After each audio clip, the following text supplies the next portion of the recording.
Super 6లని super 7లని ఏదైతే ప్రజలకు మభ్యపెడుతూ మోసం చేస్తూ చెప్పినాడో అవన్నీ కూడా ఈరోజు అబద్ధాలుగా తేలిపోయి ఉన్న పరిస్థితులు ఈరోజు మన కళ్ళ ఎదుటే కనిపిస్తూ ఉన్నాయి.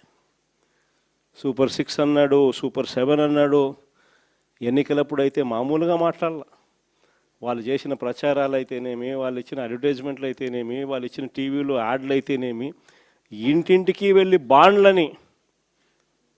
బాండ్ల రూపంలో ఇదిగోమ్మ చంద్రబాబు నాయుడు సంతకం పెట్టినాడు, ఇదిగోమ్మ పవన్ కళ్యాణ్ సంతకం పెట్టినాడు, ఇదిగోమ్మ ఇద్దరు కలిసి సంతకాలు పెట్టించిన బాండ్ డాక్యుమెంటు.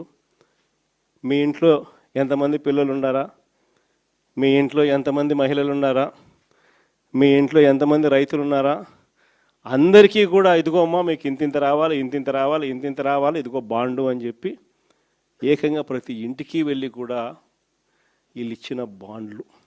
సూపర్ 6 అని సూపర్ 7 అని వీళ్ళు చేసిన మోసాలు ఇట్లా కూడా కాదు. నిజంగా కూడా మనం ఎవరం కూడా ఈ స్థాయిలో ఒక మనిషి అబద్ధాలు ఆడగలుగుతాడా, ఈ స్థాయిలో ఒక మనిషి మోసం చేయగలుగుతాడా అని ఎప్పుడూ కూడా బహుశా ఊహకు కూడా అందవు. ఎందుకంటే మామూలుగా ఇట్లాంటి అబద్ధాలు ఇట్లాంటి మోసాలు ఎవరైనా చేస్తే 420 అని చెప్పి కేసు పెట్టి జైల్లో పెడతారు. కానీ ఒక్క చంద్రబాబు నాయుడు గారు ఆయన కూటమిలో మాత్రమే అలా కేసులు పెట్టించుకోకుండా బయట ఉండగలుగుతారు. మన కళ్ళ ఎదుటే కనిపిస్తూ ఉన్న వాస్తవమైన స్వరూపం ఈరోజు రాష్ట్రంలో ఇది. ప్రతి చోట విపరీతమైన కరప్షన్, విచ్చలవిడి కరప్షన్ జరుగుతూ ఉంది. ఏ స్థాయిలో కరప్షన్ జరుగుతూ ఉంది అని అంటే అసలు రాజ్యం ఉంది, అసలు ఎవరైనా పాలకులు ఉన్నారా అని మనకే అర్థం కాని పరిస్థితిలో అసలు ఎవరు పాలన సాగుతూ ఉంది. గవర్నమెంట్కి రావాల్సిన ఆదాయం గవర్నమెంట్కి రావడంలా, అందుకనే గవర్నమెంట్కి రావాల్సిన ఆదాయాలు తగ్గుతూ ఉన్నాయి. ఆదాయం అంతా ఎవరు జోబులు లేకపోతూ ఉంది అని అంటే పక్కన చంద్రబాబు నాయుడు దగ్గర నుంచి మొదలెడితే ఆయనకింత, నీకింత, నాకింత, నాకింత, నాకింత, నాకింత అని కింద వరకు దోచుకో, పంచుకో, తినుకో. ఇది ఈరోజు రాష్ట్రంలో జరుగుతూ ఉన్న పరిస్థితులు. నిజంగా ఈరోజు ఒకసారి గమనించమని అడుగుతూ ఉన్నాం. మనం ఇంతకుముందు ఎప్పుడు చూడలే, మొట్టమొదటిసారిగా చూస్తూ ఉన్నాం.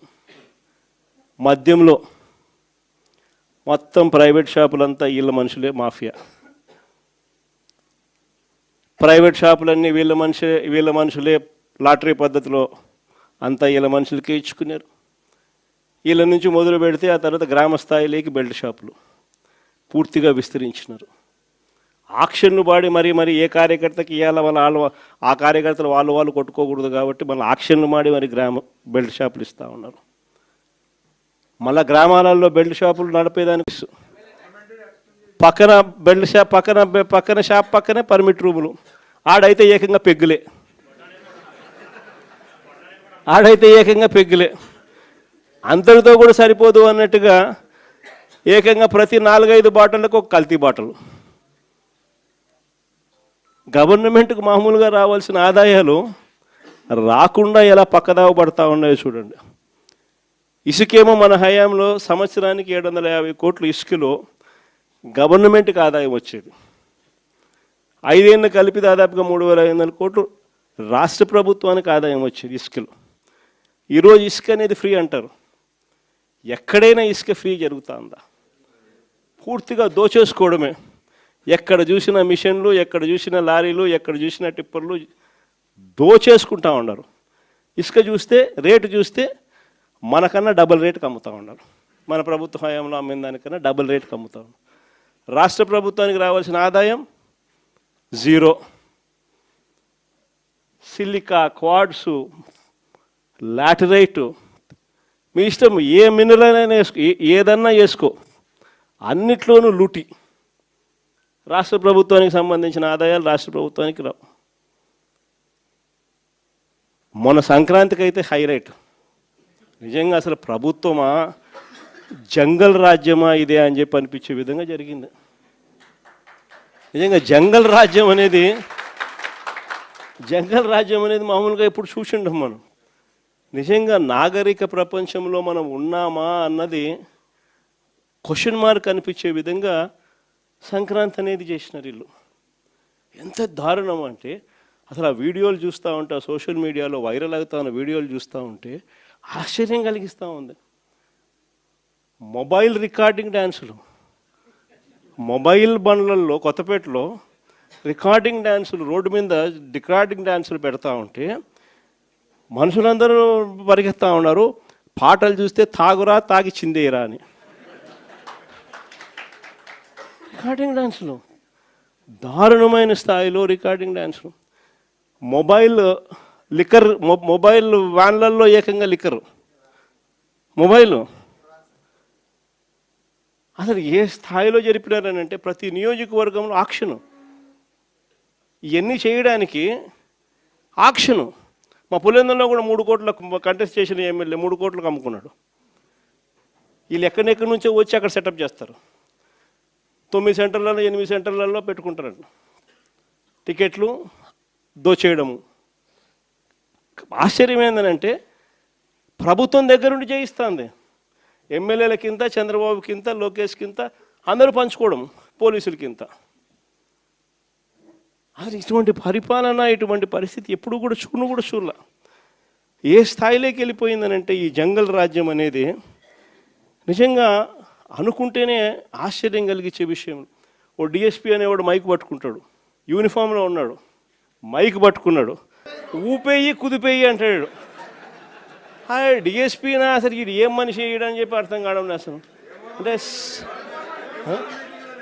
భీమవరం మీటింగ్లోనే అసలు ఇది నిజంగా సమాజంలో ఉన్నామా లేమా, అసలు ఏం జరుగుతూ ఉంది? జంగల్ రాజ్యం అంటే ఇది కాకపోతే ఇంక ఏ రాజ్యం ఇది అని చెప్పి ఆశ్చర్యం కలిగించే విషయాలు.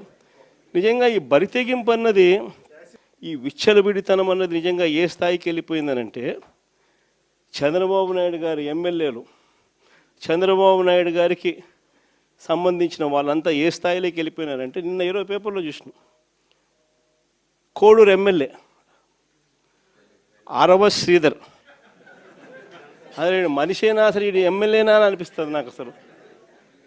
అసలు ఈ అరవ శ్రీధర్ అనేవాడు ప్రభుత్వ ఉద్యోగి అయిన ఒక అమ్మాయిని భయపెట్టి, బెదిరించి, రేపు చేసి, హెరాస్ చేసి, స్వయంగా ఆ అమ్మాయి తనకు జరిగిన అన్యాయాన్ని కూడా ఏకంగా సాక్ష్యాలు, ఆధారాలతో సహా బయట పెట్టింది. ఆముదాల వలస ఎమ్మెల్యే ఇంకోడు కూన రవికుమార్. ఈయన గారి వేధింపులు భరించలేక గవర్నమెంట్ స్కూల్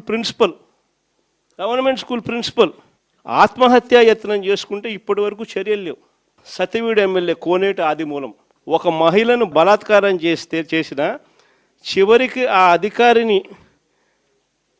ఉపయోగించి ఆ కేసునే క్లోజ్ చేయించుకుంటారు. ఎంత దారుణంగా జరుగుతుందనంటే ఇంకొకడు మంత్రి సంధ్యారాణి పిఏ ఇంకొకడు తనను లైంగికంగా వేధిస్తున్నాడని మరొక ప్రభుత్వ ఉద్యోగి అయిన మహిళ ఫిర్యాదు చేస్తే అతన్ని వదిలేసి ఫిర్యాదు చేసిన ఆయమను జైల్లో పెడతారు.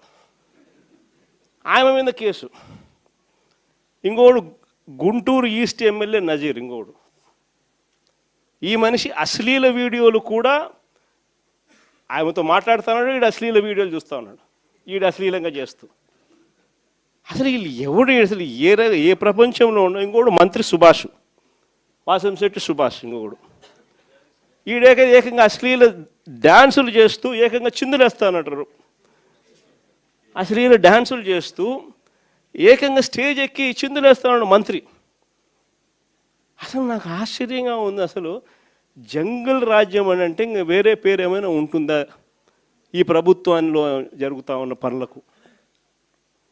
అసలు ఈ స్టేజ్లోకి ఒక ప్రభుత్వం పోవడం ఏంది? దగ్గరుండి ఇట్లాంటి వాళ్ళని తీసుకొని పోయి ఇన్సిడెంట్ జరిగితే భయము భక్తి లేకపోకుండా మరుసటి రోజు జైల్లో పెట్టాల్సిన వాళ్ళందరినీ జైలు అనేది ఎలా ఉంటుందో చూపించాల్సింది పోయి, ఇలాంటిది ఏదైనా చేయాలంటే బొల్లులో భయం అనేది ఎలా ఉంటుందో చూపించాల్సింది పోయి, వీళ్ళందరినీ ప్రోత్సహిస్తాడు ఎవడు? వీళ్ళందరినీ ప్రోత్సహిస్తూ ఉండేది వీళ్ళు. సాక్షాత్తు దగ్గరుండి చంద్రబాబు నాయుడు, ఆయన కొడుకు, ఆయన ప్రభుత్వం. నిజంగా ఇలాంటి పాలనలో మనం ఉన్నాము, ఇలాంటి రాష్ట్రంలో మనం ఉన్నాము అని నిజంగా జంగల్ రాజ్యం అని అంటే ఇదే. విచ్చలవిడి అవినీతి కనిపిస్తూ ఉంది. ఎమ్మెల్యేల దగ్గర నుంచి మంత్రుల దగ్గర నుంచి విచ్చలవిడితనం కనిపిస్తూ ఉంది. విపరీతమైన కరప్షను, పోలీసులు రెడ్ బుక్ రాజ్యాంగం, ఏ మనిషి తప్పు చేయకపోయినా కానీ దొంగ సాక్ష్యాలు, దొంగ కేసులు పెట్టి బెదిరిస్తూ ఉన్నారు, తీసుకొని పోతున్నారు, అరెస్టులు చేస్తూ ఉన్నారు. ఒకవైపున ఇవన్నీ, మరోవైపు చూస్తే ఎన్నికలప్పుడు చెప్పినటువన్నీ అబద్ధాలు, అన్నీ మోసాలు, మరోవైపున మంచి పథకాలన్నీ రద్దు, ఇంకోవైపు చూస్తే వ్యవస్థలన్నీ కొలాప్స్. ఈ మాదిరిగా సాగుతూ ఉంది చంద్రబాబు నాయుడు పాలన. ఇలాంటి దుర్మార్గమైన పాలన మధ్య వైఎస్ఆర్సీపీ కార్యకర్త